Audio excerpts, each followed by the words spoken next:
Tepat 50 hari setelah peristiwa penyerbuan pasukan gajah ke Ka'bah, usia kandungan Aminah telah mencapai 9 bulan. Detik-detik kelahiran sang buah hati kian mendekat. Aminah pun mulai merasakan ada yang bergerak-gerak cepat di dalam perutnya. Semakin lama, gerakannya semakin kuat. Aminah tidak kuasa menahan sakit. Kemudian ia berbaring di tempat tidur. Keringat mengucur deras dari tubuhnya. Tangannya mencengkeram kain selimut menahan sakit yang teramat sangat. Tak lama berselang, keluar sosok bayi mungil dari rahim Aminah. Dialah Muhammad. Ada riwayat yang mengatakan bahwa tali pusar bayi itu telah terpotong dan kemaluannya telah dikhitan. Namun, ada juga ulama yang berpendapat bahwa Muhammad kecil dikhitan oleh kakeknya. Hari itu, Senin, 12 Rabiul Awal atau bertepatan dengan 22 April tahun 571 Masehi.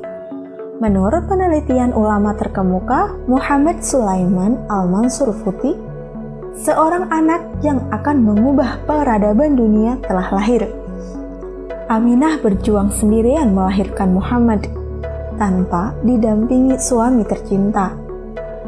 Beberapa tanda kenabian muncul mengiringi kelahiran Muhammad. Dikutip dari Musnad Ahmad dan Sunan An-Darimi, Aminah berkata, "Ketika aku melahirkannya, dari rahimku keluar cahaya yang menerangi istana-istana negeri Syam. Kemudian, saat Nabi Muhammad lahir, berhala-berhala berjatuhan. Istana Kisra terguncang, dan api persembahan orang Persia padam." Riwayat ini cukup masyhur, meski tidak berada pada derajat sahih. Aminah segera mengirim utusan ke Abdul Muthalib untuk mengabarkan kelahiran cucunya. Begitu mendapat kabar tersebut, Abdul Muthalib segera menjenguknya. Setibanya di rumah Aminah, ia menyaksikan pemandangan menakjubkan. Tembikar tempat bayi Muhammad diletakkan tiba-tiba terbelah dua. Abdul Muthalib segera menimang cucunya.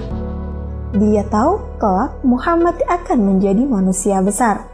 Menurut kabar dari Raja Yaman Saif bin Iyasn serta Umayyah bin Abi Salt dan orang-orang yang memahami Taurat dan Injil. Sang kakek langsung memboyong cucunya itu masuk ke Ka'bah dan bersyukur kepada Allah Subhanahu wa Ta'ala. Lalu bagaimana asal mula nama Muhammad diberikan?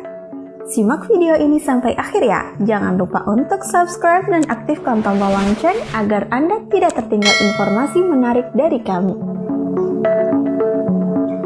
Seseorang mendatangi Aminah saat ia mengandung. Lalu orang itu berkata, "Apabila anak ini telah lahir, berilah ia nama Muhammad. Karena sesungguhnya namanya di kitab Taurat dan Injil adalah Ahmad. Semoga dengan nama tersebut ia dipuji oleh seluruh penduduk langit dan bumi."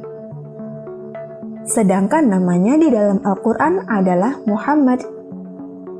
Aminah segera memberitahu hal itu kepada Abdul Muthalib. Sang kakek lalu memberinya nama Muhammad saat mengadakan akikoh dan mengundang para pembesar Quraisy. "Apa nama yang akan engkau berikan?" tanya para pembesar Quraisy. "Aku akan memberikan nama Muhammad." Mereka semua terkejut mendengar nama yang diberikan Abdul Muthalib. "Mengapa engkau tidak suka menamainya dengan nama nenek moyangmu?" Abdul Muthalib pun menjawab, "Aku ingin agar dia dipuji oleh para penduduk bumi dan mendapatkan pujian di langit." Rasulullah Shallallahu Alaihi Wasallam juga memiliki nama yang lain, yaitu Ahmad. Artinya, tidak ada seorang pun yang memuji Tuhannya melebihi pujian yang dilakukan Rasulullah Shallallahu Alaihi Wasallam. Jadi, setiap orang yang memuji Tuhannya, maka Rasulullah Shallallahu Alaihi Wasallam lebih tinggi lagi pujiannya.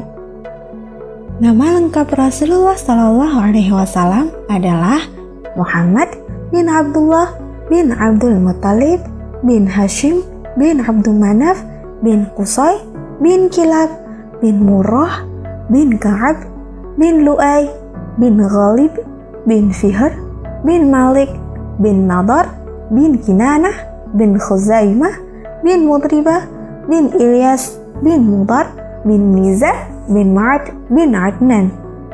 Sedangkan Fihr adalah nenek moyang suku Quraisy. Jika Anda berkesempatan untuk mendatangi Makkah Al-Mukarramah dan ingin mengetahui tempat dilahirkannya Rasulullah, maka kunjungilah Maktabah Makkah Al-Mukarramah yang berada di sekitar Masjidil Haram. Sekian episode Ensiklopedia Islam kali ini. Semoga menambah pengetahuan kita semua dan menambah kecintaan kita kepada Nabi kita. Wassalamualaikum warahmatullahi wabarakatuh.